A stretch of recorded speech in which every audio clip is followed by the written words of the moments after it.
আসসালামু আলাইকুম। আশা করি সকলে ভালো আছেন। আজকে আমরা শিখব কিভাবে ট্রেনের টিকিট বুকিং করতে হয়। নিজেদের টিকিটটা নিজেরাই যেন বুকিং করতে পারি সেটা আমরা আজকের ভিডিওর মাধ্যমে শিখব। তো ধন্যবাদ। চলুন শুরু করছি ভিডিওটি। চলে আসলাম আমরা আমাদের স্ক্রিনে। তো আমরা এখানে প্রথমে ট্রেনের যেই টিকিট কাটার ওয়েবসাইটটি আছে বাংলাদেশ রেলওয়ে সেখানে চলে যাচ্ছি। যাদের ফোনে অ্যাপস আছে অ্যাপসের থেকেও করতে পারেন, প্রসিডিউরটা একই রকমের। তারা অ্যাপসে লগ ইন করে নিন। তারপরে আমি যেখান থেকে যাব, ঠিক আছে, যেমন আমি হচ্ছে ঢাকা থেকে দেখাচ্ছি যে আমি ঢাকা থেকে টিকিট কাটবো। তো আমি এখানে উপরে ফ্রমের জায়গায় ঢাকা লিখলাম, তারপরে টু আমার হচ্ছে গন্তব্যস্থান হচ্ছে আমি যেখানে যাব, যেমন পঞ্চগড়।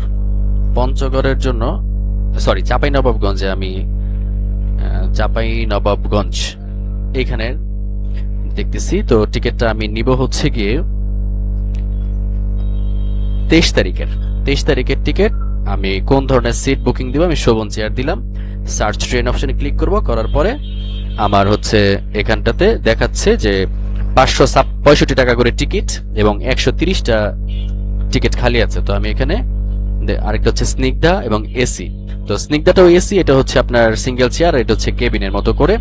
তো ট্রেনের ডিটেলস যদি দেখতে চান তাহলে এখানে ট্রেন ডিটেল আছে, এইখানটাতে যদি ক্লিক করেন তাহলে এখানে দেখা যাবে যে এই ট্রেনটা কোথায় কোথায় হচ্ছে ব্রেক করবে। যেমন হচ্ছে ঢাকা থেকে ছাড়বে 1টা 30-এ এবং হচ্ছে বিমানবন্দরে আসবে 1টা 58-তে এবং রাজশাহীতে ব্রেক করবে 6টা 5-এ এবং চাঁপাইনবাবগঞ্জে ব্রেক করবে হচ্ছে গিয়ে আপনার সর্বশেষ 7টা 15-তে পৌঁছে যাবে।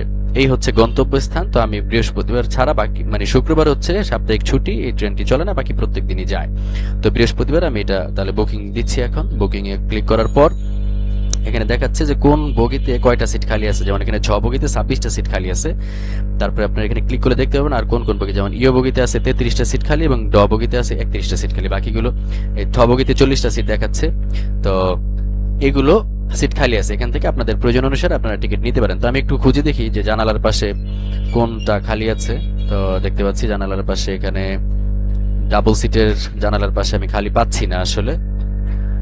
তারপর আমি সবগুলো বগি চেক করে নিচ্ছি, আপনারা এইভাবে চেক করে নিতে পারেন প্রয়োজনীয় সিটটাকে বুকিং করার জন্য। তো পাচ্ছি না, যাই হোক। তারপর আমি আরেকটু দেখি। তো আসলে পাচ্ছি না এখানে। তাহলে কি করণীয়, আমি আপনারা এভাবে দেখবেন। আরেকটা জিনিস বলে রাখি, এখানে যে ঘরগুলো সাদা দেখতে পাচ্ছেন এই সিটগুলো হচ্ছে অ্যাভেলেবেল আছে। হ্যাঁ, আর বাকি যেগুলো হচ্ছে যে কালার হয়ে আছে এগুলো হচ্ছে বুকড অলরেডি, এই টিকিটগুলো বিক্রি হয়ে গেছে। তো এখান থেকে আমাকে অবশ্যই একটা টিকিট বুকিং করতে হবে। তো ক্লিয়ার করার, যেহেতু জানালার পাশে এই পাশে নেই তাহলে আমাকে এই পাশেই বুকিং করতে হচ্ছে। তো আমি এই পাশেই বুকিং দেই। এটা হচ্ছে বগি নাম্বার হচ্ছে ইও বগিতে যাবো না ঝ বগিতে। আচ্ছা, আমি ঝ বগিতে যাচ্ছি। ঝ বগি থেকে এখানে বেশ ফাঁকা দেখা যাচ্ছে। আমি তো এখান থেকে এই সিটটা বুকিং করি, ঝ 32 এই সিটটাকে আমি বুকিং করছি। দেন হচ্ছে আমাকে বুকিং কনফার্ম করতে হবে। কন্টিনিউ পারচেসে যাওয়ার পর এখানে একটা ফোন নাম্বার ভেরিফাই করে ওটিপি দিতে হবে। তো আমার হচ্ছে আচ্ছা, তো এখানে আমরা ওটিপির জন্য ওয়েট করছি। আমার যে ভেরিফাইড রেজিস্টার্ড ফোনটা আছে সেখানে ওটিপি আসবে। তো ওটিপিটা আসছে, আমি এখানে বসিয়ে নিচ্ছি। বসানোর পর আমরা ভেরিফাই করতে হবে আর কি আমাদের। তো বসানো হয়েছে, এখন ভেরিফাই ক্লিক করতে হবে। করার পরে যে আমাদের এখানে ইন্টারফেসটা চলে আসছে, এখানে আমরা সবকিছু একটু চেক আউট করে নিব। যেখানে দেখাচ্ছে সবকিছু। এন্ড দেন হচ্ছে আমাদের এই যে বনলতা এক্সপ্রেস হচ্ছে ট্রেনের নাম, সব বগি নাম্বারটা এবং হচ্ছে দেখে নিলাম সিট নাম্বারটা সব ওকে আছে। এখন আমরা পেমেন্টে চলে যাব। পেমেন্টের জন্য নিচে হচ্ছে এখানে বিকাশ অপশন আছে, বিকাশে পেমেন্ট করব।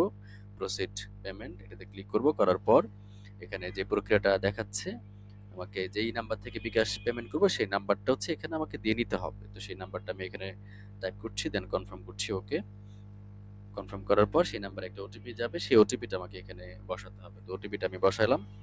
এখানে ওটিপি বসানোর পর আমাকে কনফার্ম করতে হবে, 6 ডিজিটের একটা ওটিপি যাবে। তো সেটা এখানে বসাচ্ছি, দেখতে পাচ্ছেন। বসানোর পর কনফার্ম করার পর এখানে আমাকে পাসওয়ার্ড দিতে হবে বিকাশ অ্যাকাউন্টে, সেটা আমরা দেওয়ার পর কনফার্ম করলাম। করার পর এখানে হচ্ছে আমাদের পিন নাম্বার।